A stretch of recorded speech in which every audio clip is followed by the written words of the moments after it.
Hello friends, good morning. स्वागत है आप सभी का आपके अपने चैनल ड्रीम अचीवर्स एकेडमी में। दोस्तों, आज है 3 अक्टूबर और 3 अक्टूबर के जितने भी इंपॉर्टेंट क्वेश्चन बनते हैं सारे हम इस वीडियो के अंदर डिस्कस करेंगे। वीडियो को प्लीज़ एंड तक जरूर वॉच करिएगा। जो भी भाई चैनल पर पहली बार आए हैं, चैनल को जरूर सब्सक्राइब कर लें, बेल आइकन को प्रेस कर लें ताकि नेक्स्ट वीडियो का नोटिफिकेशन आप लोगों को सबसे पहले मिल पाए। सो गाइज, टाइम वेस्ट न करते हुए आज के सेशन को स्टार्ट करते हैं। तो हमारा फर्स्ट क्वेश्चन है, हाल ही में भारत और किस देश ने सामाजिक सुरक्षा समझौते पर जो है हस्ताक्षर किए हैं? ऑप्शन नंबर ए है चीन, ऑप्शन नंबर बी है मैक्सिको, ऑप्शन नंबर सी है अर्जेंटीना और ऑप्शन नंबर डी है जापान। तो भारत और किस देश ने मिलकर के जो है सामाजिक सुरक्षा समझौते पर हस्ताक्षर किए हैं, आइए जान लेते हैं। तो इसका जो राइट आंसर है वो है अर्जेंटीना। ठीक है, भारत और अर्जेंटीना ने सामाजिक सुरक्षा समझौते पर हस्ताक्षर किए हैं हाल ही में। ठीक है, ये आप लोगों को याद रखना है। ऑप्शन नंबर सी इसका राइट आंसर है। ठीक है, अब यहाँ पे अर्जेंटीना की बात चल रही, तो यहाँ पर इससे जुड़े जो क्वेश्चन यहाँ पर बन सकते हैं वो भी देख लेते हैं। तो भारत की यहाँ पर बात चल रही है, तो यूएनएफपी जो है यूएनएफपीए, इसकी रिपोर्ट के अनुसार भारत में 2050 तक जो है बुजुर्गों की आबादी 20% हो जाएगी। ठीक है, 20% तक आबादी किन लोगों की हो जाएगी? बुजुर्गों की। ठीक है, और भारत ने क्या किया है कि 8वीं बार जो है एशिया कप खिताब जीत लिया है अभी हाल ही में, और वनडे इतिहास में 3000 छक्के लगाने वाली दुनिया की पहली क्रिकेट टीम जो बनी है वो भारत बन चुकी है। ठीक है, ये आप लोगों को याद रखना है। अगला क्वेश्चन है हमारा, हाल ही में किस राज्य सरकार ने स्कूलों में त्वरित शिकायतों के समाधान के लिए एक ऐप लॉन्च किया है? किस राज्य सरकार द्वारा जो जैसे हमारे स्कूलों में क्या होता है, त्वरित शिकायतों के लिए, यानी कि मतलब स्कूलों में जो शिकायत की जाती है वो काफ़ी दिनों तक पेंडिंग पड़ी रहती है, इसके बाद में उनका समाधान किया जाता है। लेकिन त्वरित मतलब तुरंत समाधान करने के लिए एक ऐप लॉन्च किया गया है जहां पर आप अपनी रिपोर्ट दर्ज कराएंगे और तुरंत आपकी शिकायतों का जो है समाधान किया जाएगा। ठीक है, तो किस राज्य सरकार द्वारा जो है ये ऐप लॉन्च किया गया है, आइए जानते हैं। ऑप्शन नंबर ए है केरल, ऑप्शन नंबर बी है दिल्ली, ऑप्शन नंबर सी है राजस्थान और ऑप्शन नंबर डी है गुजरात। तो गुजरात किस सरकार के द्वारा किया गया है? इसका राइट आंसर हो जाएगा दिल्ली के द्वारा। ठीक है, ऑप्शन नंबर बी इसका राइट आंसर हो जाएगा। दिल्ली की सरकार द्वारा स्कूलों में तुरंत शिकायतों के समाधान के लिए एक ऐप लॉन्च किया गया है। ठीक है, ऑप्शन नंबर बी इसका करेक्ट आंसर है। अब दिल्ली की यहाँ पर बात चल रही है, तो दिल्ली की विश्व की जो सबसे ऊंची नटराज प्रतिमा है ये दिल्ली में स्थापित की गई है। ये हालांकि ये क्वेश्चन हम पिछली वीडियो के अंदर डिस्कशन कर चुके हैं, लेकिन रिवीजन जरूरी है। ठीक है, और नई दिल्ली में क्या हुआ है, नई दिल्ली में जो राजघाट पर महात्मा गांधी जी की प्रतिमा का अनावरण किया गया है, जिसको जो अनावरण किया गया है वो हमारी वर्तमान की जो राष्ट्रपति हैं द्रौपदी मुर्मू, इन्होंने किया है। ठीक है, ये आप लोगों को याद रखना है। अगला क्वेश्चन है हमारा, एशियन पेंट्स के गैर कार्यकारी निदेशक का नाम बताइए जिनका 28 सितंबर को 79 वर्ष की आयु में निधन हो गया है। एशियन पेंट्स के गैर कार्यकारी निदेशक, अभी हाल ही में इनका निधन हुआ है 79 वर्ष की आयु में। तो कौन है वो? ऑप्शन नंबर ए है अश्विन चौकसी, ऑप्शन नंबर बी है अभय वकील, ऑप्शन नंबर सी है अमित सिंघल और ऑप्शन नंबर डी है अश्विन दानी। तो इसका जो राइट आंसर है वो हो जाएगा अश्विन दानी। इनका नाम था अश्विन दानी। ऑप्शन नंबर डी इसका करेक्ट आंसर हो जाएगा। ये जो हैं एशियन पेंट्स के गैर कार्यकारी निदेशक थे और 28 सितंबर को 79 वर्ष की आयु में, यानी कि 79 वर्ष की आयु में हाल ही में इनका निधन हो चुका है। ठीक है, अब अश्विन दानी की यहाँ पर बात चल रही, तो 28 सितंबर को एशियन पेंट्स के जो गैर कार्यकारी निदेशक थे अश्विन दानी, इनकी 79 वर्ष की आयु में निधन हुआ है। साथ ही 1968 से दानी कंपनी के साथ में थे, जुड़े हुए थे 1968 से। ठीक है, और कंपनी को जो है तकनीकी उत्कृष्टता की ओर ले जाने में एक मजबूत ताकत बने हुए थे, यानी कि मतलब पूरी तरीके से इनका सपोर्ट जो है बना हुआ था कंपनी के साथ में। ठीक है, और एशियन पेंट्स की जो स्थापना हुई थी 1942 में हुई थी, उनके पिता और 3 अन्य लोगों ने की थी। ठीक है, ये आप लोगों को याद रखना है। कब हुई थी? 1942 में हुई थी। और किन किन लोगों के द्वारा हुई थी? एक तो उनके पिता जो थे, उनके फादर, उनके द्वारा, और 3 अन्य लोग और थे। चारों लोगों ने मिलकर के जो है एशियन पेंट्स कंपनी की स्थापना की थी सन 1942 में। ठीक है, और 1970 में जो है कंपनी के बोर्ड में शामिल हुए थे ये, और 1998 से लेकर 2009 तक जो है कंपनी के उपाध्यक्ष और प्रबंध निदेशक के पद पर भी ये रह चुके हैं। ठीक है, ये आप लोगों को याद रखना है। ठीक है, अगला क्वेश्चन है हमारा, अंतर्राष्ट्रीय अनुवाद दिवस 2023 का विषय क्या है? तो ऑप्शन नंबर ए है अनुवाद मानवता के कई चेहरों को उजागर करता है। ऑप्शन नंबर बी है एक दुनिया बिना किसी बाधा के। ऑप्शन नंबर सी है अनुवाद में संयुक्त। और ऑप्शन नंबर डी है संकट में पड़ी दुनिया के लिए शब्द ढूंढना। तो अंतर्राष्ट्रीय अनुवाद दिवस 2023 का विषय क्या है, यानी कि इस वर्ष की थीम क्या है, तो वो जानते हैं। इसका राइट आंसर हो जाएगा अनुवाद मानवता की कई चेहरों को जो है उजागर करता है। ठीक है, यानी कि ऑप्शन नंबर ए इसका करेक्ट आंसर है। ठीक है, अब अंतर्राष्ट्रीय अनुवाद दिवस जो है हर साल 30 सितंबर को जो है मनाया जाता है और यह जो है भाषा पेशेवरों को सम्मानित करने के लिए जो है मनाया जाता है। ठीक है, ये आप लोगों को याद रखना है। और भाषा पेशेवर जो होते हैं इनका काम क्या होता है, संवाद, समझ और सहयोग के माध्यम से क्या होता है, राष्ट्रों को एक साथ लाने में ये मदद करता है। मतलब कह सकते हैं कि जिस तरीके से एक अध्यक्ष जो होता है वो अपने भाषण के माध्यम से क्या करता है, मतलब संवाद, समझ और सहयोग के माध्यम से क्या करता है, एक पिघलाने की कोशिश करता है और लोगों के माइंड में कुछ ना कुछ हलचल करने की पैदा करता है, हलचल जो है पैदा करता है। तो इसी तरीके से जो है ये क्या करते हैं, पेशेवरों, ये जो पेशेवर होते हैं इनको सम्मानित करने के लिए जो है मनाया जाता है। ठीक है, ये आप लोगों को याद रखना है। ठीक है, और अंतर्राष्ट्रीय अनुवाद दिवस जो है 2023 का विषय तो आप लोगों को बता ही दिया है। और ये जो है 30 सितंबर को सेंट जेरोम के पर्व पर जो है मनाया जाता है। ठीक है, ये आप लोगों को याद रखना है। और उन्हें जो है अनुवादकों के संरक्षक संत के रूप में जाना जाता है, ये भी आप लोगों को याद रखना है। यहाँ पे 30 सितंबर को सेंट जेरोम के पर्व पर मनाया जाता है। और ये कौन, इन्हें जो है अनुवादकों के संरक्षक संत के रूप में जाना जाता है। किनको? सेंट जेरोम को। ठीक है, और 24 मई 2017 को संयुक्त राष्ट्र महासभा ने 30 सितंबर को अंतर्राष्ट्रीय अनुवाद दिवस के रूप में घोषित किया है। 24 मई 2017 को संयुक्त राष्ट्र महासभा ने 30 सितंबर को अंतर्राष्ट्रीय अनुवाद दिवस के रूप में घोषित किया है, ये आप लोगों को याद रखना है। ठीक है, अगला क्वेश्चन है हमारा, राष्ट्रपति द्रौपदी मुर्मू ने हाल ही में महिला आरक्षण विधेयक को मंजूरी दे दी है, लेकिन इसे जो है किस नाम से जाना जाएगा? आइए जानते हैं। ऑप्शन नंबर ए है संविधान अधिनियम 105वें संशोधन में। ऑप्शन नंबर बी है संविधान 106वें संशोधन अधिनियम में। ऑप्शन नंबर सी है संविधान 107वें संशोधन में के नाम से। और ऑप्शन नंबर डी है संविधान के 108वें संशोधन अधिनियम के नाम से। तो आइए देखते हैं, इसका राइट आंसर हो जाएगा संविधान के 106वें संशोधन अधिनियम के नाम से इसे जो है जाना जाएगा। ठीक है, ये आप लोगों को याद रखना है। और राष्ट्रपति द्रौपदी मुर्मू जो है ये महिला आरक्षण विधेयक को जो है इन्होंने मंजूरी दे दी है।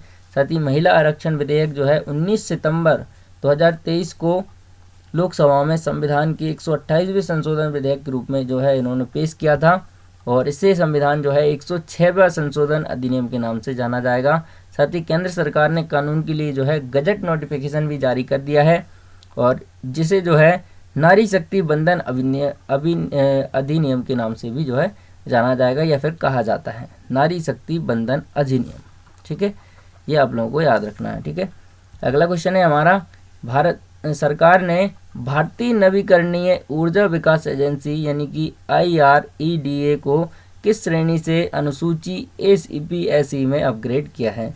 ऑप्शन नंबर ए है अनुसूची B, ऑप्शन नंबर बी है अनुसूची C, ऑप्शन नंबर सी है अनुसूची D और ऑप्शन नंबर डी है अनुसूची E। तो इसका जो राइट आंसर है वो है अनुसूची B, यानी कि ऑप्शन नंबर ए इसका करेक्ट आंसर हो जाएगा।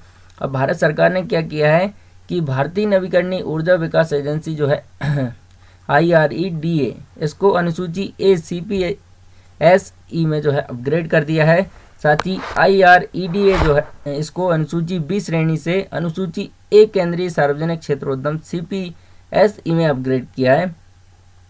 ये परिवर्तन जो है IREDA के लिए जो है मिनी रतन से नवरत्न कंपनी में बदलना संभव बनाता है, ये आप लोगों को याद रखना है।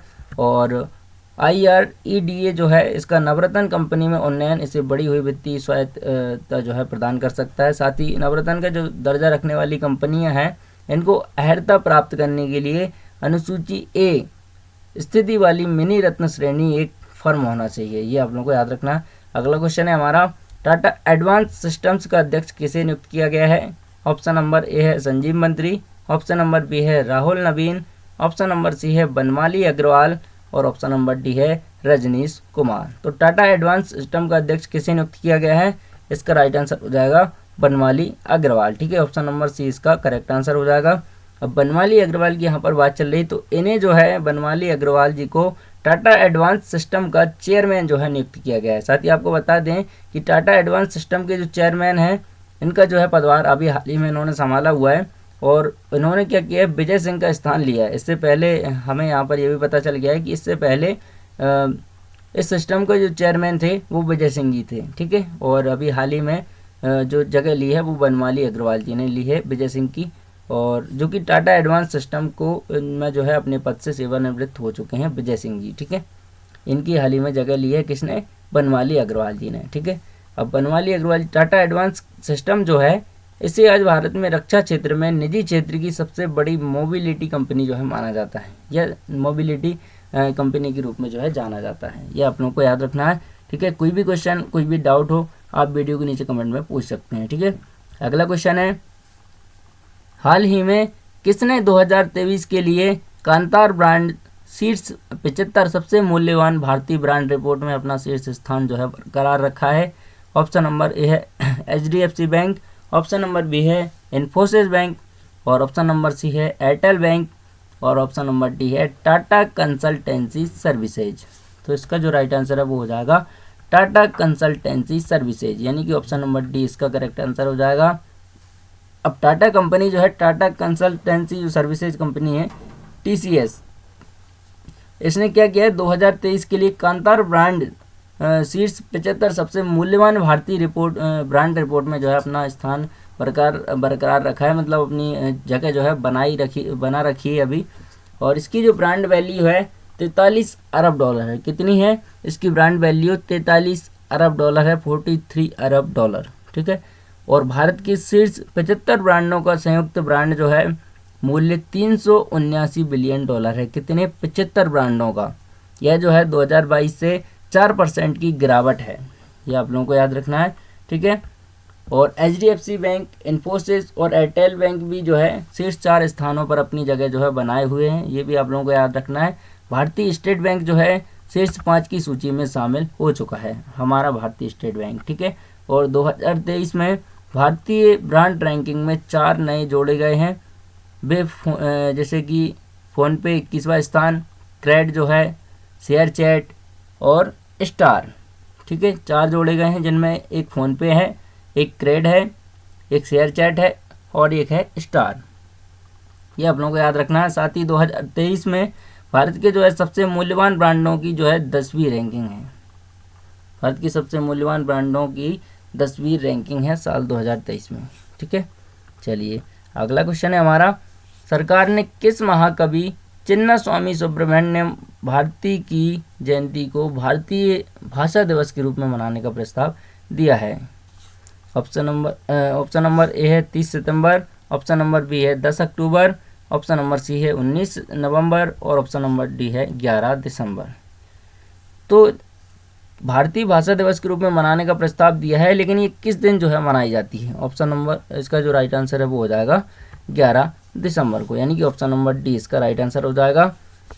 अब शिक्षा मंत्री जो है हमारे धर्मेंद्र प्रधान, इन्होंने क्या किया है 30 सितंबर को नई दिल्ली में भारतीय भाषा उत्सव और प्रौद्योगिकी एवं भारतीय भाषा शिखर सम्मेलन का शुभारंभ किया है, जैसा कि हम लोग डिस्कशन कर चुके हैं।